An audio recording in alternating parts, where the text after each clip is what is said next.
कधी तुम्ही ठरवता उद्यापासून सवय सुरू करणार, पण दुसऱ्या दिवशी विसरून जाता? हे तुमच्या इच्छाशक्तीचं कमी असणं नाही. सत्य हवे असं होतं की तुमचं ट्रिगर दिसत नाही. कथा आहे समीर नावाच्या एक मुलाची. तो रोज ठरवायचा, आजपासून मी पुस्तक वाचणार. पण दिवस संपायचा आणि पुस्तक न काढता विसरून जात असे. ते कशामुळे घडत होतं? संपूर्ण दिवस पुस्तक त्याला दिसतच नव्हतं. एक दिवस त्याने विचार केला आणि एक छोटा बदल केला. त्याने पुस्तक बेडवर ठेवण्याऐवजी उशाजवळ ठेवायचं ठरवलं. सकाळी उठल्यावर त्याला ते त्वरित दिसायला लागलं. जेम्स क्लिअर सांगतो, सर्व चांगल्या सवयी दिसायला हव्यात आणि वाईट सवयी इनविजिबली राहण्याची गरज आहे.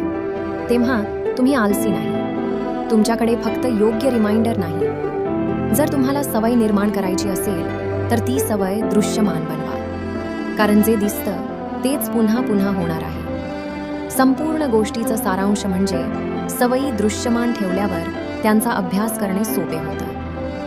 आता तुम्ही विचार करा, तुम्ही आज कोणती सवय दृश्यमान करण्याचा निर्णय घेत आहात? कमेंट करा आणि आम्हाला सांगा. Make like